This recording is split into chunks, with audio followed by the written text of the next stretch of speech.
Joining us now is Mark Zandi, chief economist at Moody's Analytics. All right, Mark, you're actually is an area that I know a little something about. So what are you thinking here? What's the thesis in terms of why you think this is such a risk in terms of AI? Well, David, I think the so-called wealth effects generated by the surge in equity prices is driving a lot of spending and a lot of growth. The idea that people are wealthier, it's very intuitive. If people are wealthier, they're more willing and able to spend, and that's what we're seeing. It's one reason why high-end spending is as strong as it is. That's where the stock ownership is. And if you do a little, and wealth is up a lot. I mean, if you look at the total valuation of publicly traded stock, it's up $10–11 trillion over the past year. And so if the wealth effect is 3, 4, 5 cents, every dollar increase in wealth generates 3, 4, 5 cents in additional spending. That arithmetic generates a lot of activity. So it just shows you how dependent the economy is to the continued rise in these AI stocks. So that's the risk. Now, are these overvalued? Are they frothy? Are they going to correct? That's above my pay grade. But I'm just pointing out that the economy is very vulnerable if they do. Yeah, okay. That's funny. I thought you were going to go to the data centers as a percent of overall GDP growth are so important now because so much money is being spent, instead of just the fact that stock prices are up and people have more money in their pocket. I mean, how important is the actual spend and what is occurring as a result of it to the growth of our economy, Mark? Yeah, that too. Yeah, I didn't want to continue to ramble on, as economists are rife to do. So, we love your ramblings, really. Yeah. So there's really two aspects of the AI development that's powering growth. One is the wealth effect. The other is what you point out is the investment, and that is massive as well. I mean, just a statistic. I mean, there are 5,500 data centers in the United States. You total up all the data centers in the rest of the world, including China, they're at 3,500. Obviously not rounding, but that gives you orders of magnitude. And so it's not only the wealth effects, it's the investment spending. But David, I tie that back to the equity market. I mean, you wouldn't get this kind of investment unless stock prices were raging like they are. It just provides the currency and the license to go out and invest more, and that's what we're saying. So this run up in the equity market, which is, it's not Y2K like yet, but it's in that kind of ballpark in terms of valuation. And again, I don't want to. I don't know. I don't want to draw too strong an analog to what happened back in around Y2K, but there are a lot of similarities, and we are very, very dependent on the tailwind created by AI. And if that tailwind goes soft, and then we've got the headwind, deglobalization, then we got a problem. No, I know, but they're all in, and I mean, a lot of them are controlled companies. Mark Zuckerberg doesn't care if his stock goes down; he's still going to spend the money. We've seen that this week.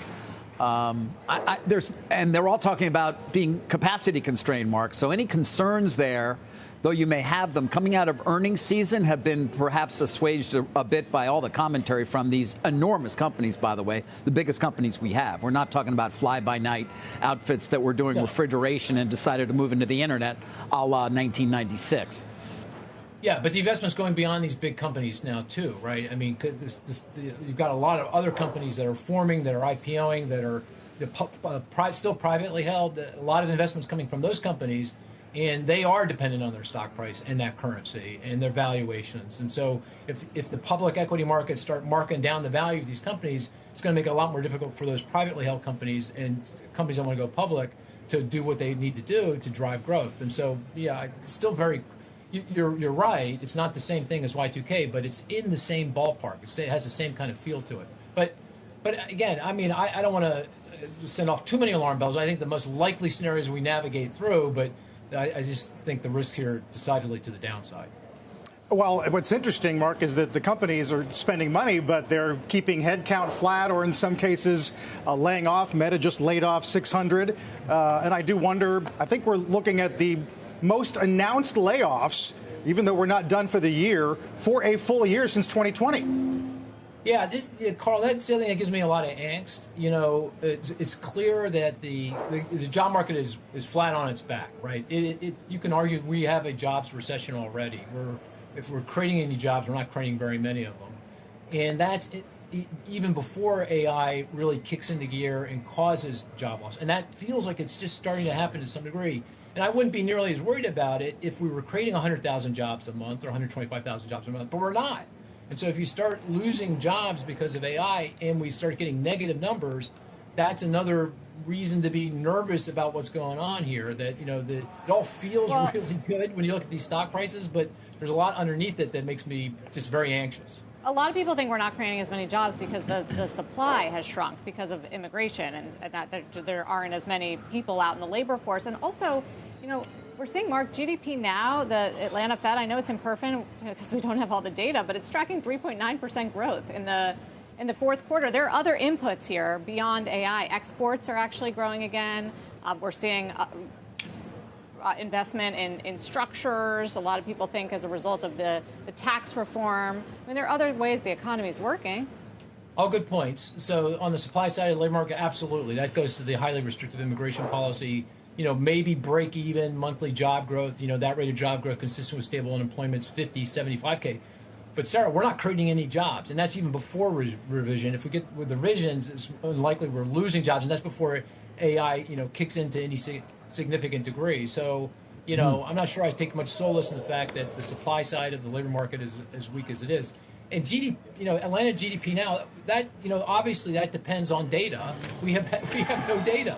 We haven't had data for like 5 weeks. So, I'm not sure what to read into the tracking estimates. My tracking estimate, I have a similar kind of model, is at 2.8, which is really good for the quarter, but it's not 3.9. But who knows, given the lack of data. But even more importantly than that, you can't look at one quarter. Take the year-over-year growth rate, even with the strong growth we got in Q2 and Q3. We had a negative number in Q1. It's 1.5 to 2%. The economy, with all the stuff that's going on, all the good stuff that's coming out of AI, we're still growing 1.5 to 2% on GDP, underlying growth, and that's below the economy's potential. Mark, got to leave it there for today. Always appreciate it. Thank you. Anytime. Thank you.